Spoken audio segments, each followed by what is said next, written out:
आज आपसे एक पहेली पूछती हूँ। मेरा नाम रोज है, लेकिन मैं रोज नहीं।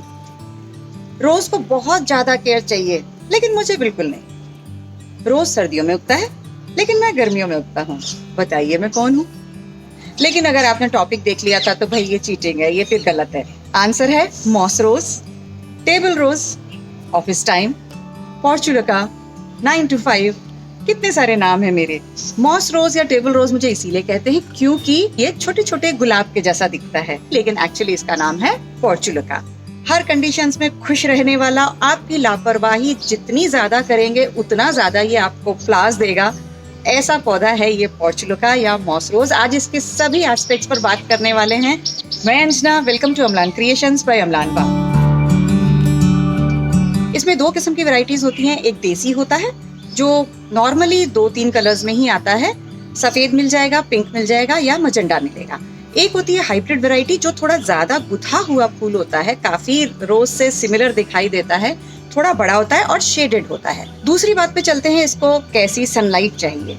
ये समर्स का पौधा है, स्प्रिंग से लेकर ऑटम तक, यानी कि गर्मियों की शुरुआत से लेकर सर्दियों की शुरुआत तक लगातार फूल देता रहता है। लेकिन इसको जहाँ तक सनलाइट की बात है, बिल्कुल तेज 6-7 घंटे की सनलाइट चाहिए।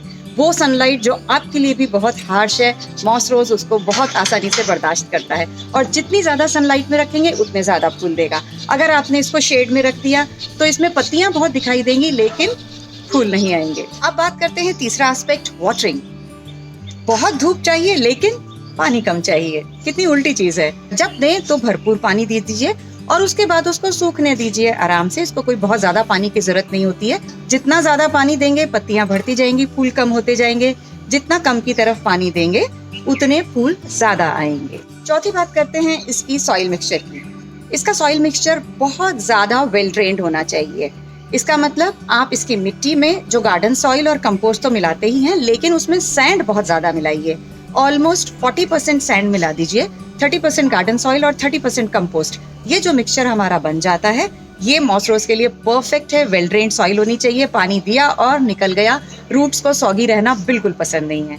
पांचवी बात करते हैं हम इसके ड्रेनेज होल को चेक करते रहने की। अगर हमारी मिट्टी अच्छी है, लेकिन अगर ड्रेनेज होल बंद हो गया तो पानी अंदर इकट्ठा होता रहेगा, सॉइल हमारी सॉगी हो जाएगी, रूट्स गल जाएंगी। तो नतीजा ये होगा कि मॉस रोज भी गल के खत्म हो जाएगा।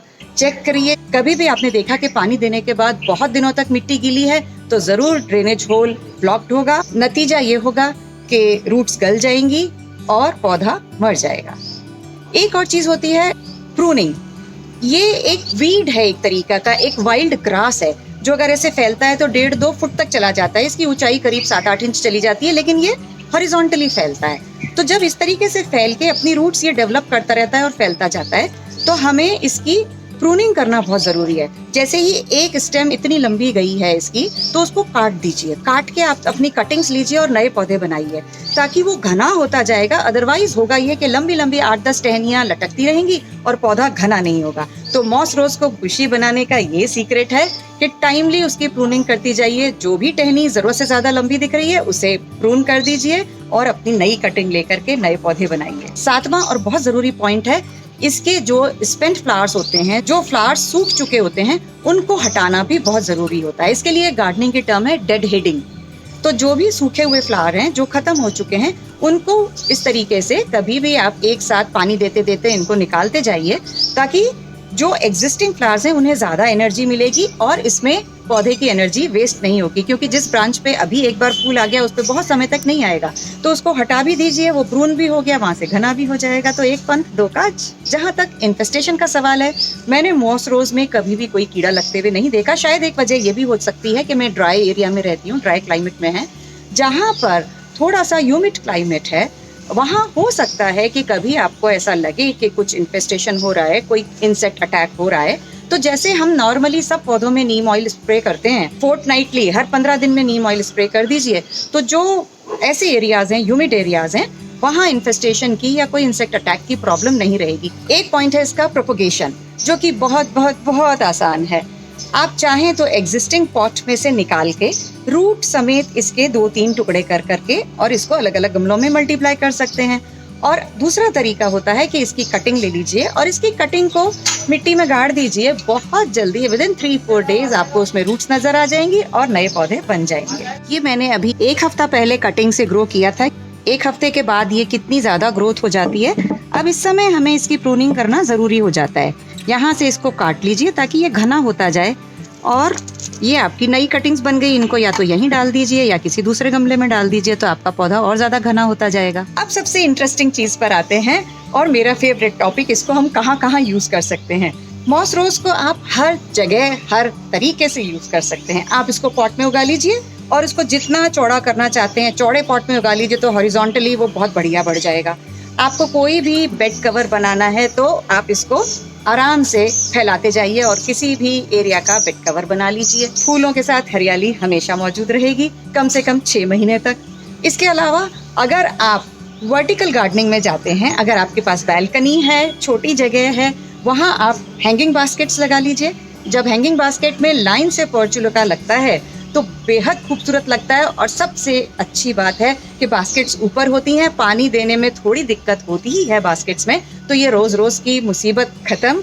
आपको हर चौथे, 5वें, 7वें दिन उसमें पानी देना है और आपके पोर्चुलाका ऊपर बहुत अच्छे से फैले रहेंगे और बहुत खूबसूरत फूल देते रहेंगे। रेलिंग पर भी आजकल बहुत अच्छी बास्केट्स आने लगी हैं जो रेलिंग के दोनों तरफ लटक जाती हैं। उन पर आप लगा दीजिए तो आपकी पूरी रेलिंग पर भी आराम से मॉस रोज लटके हुए खूबसूरत से दिखाई दे सकते हैं। एक और इंटरेस्टिंग यूज हो सकता है इसका टावर बनाना।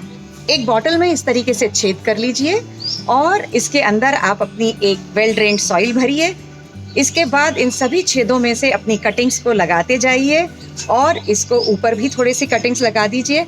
जब भी मैं कुछ ऐसा वेस्ट से बनाती हूँ मुझे बड़ा एडवेंचरस लगता है, बड़े मजे आते हैं जब इस तरीके से फालतू कचरे में से कुछ चीज़ बन जाती है। और इसका अपडेट मैं बहुत जल्दी आपके साथ शेयर करूंगी क्योंकि इसकी ग्रोथ बहुत जल्दी होती है। बीच बीच में इसकी प्रूनिंग करूंगी और अब आखिरी काम रहता है इसमें वाटरिंग करने का। तो ये थे वो सभी इंपॉर्टेंट पॉइंट्स जो आपको मॉस रोज के बारे में जानना जरूरी है।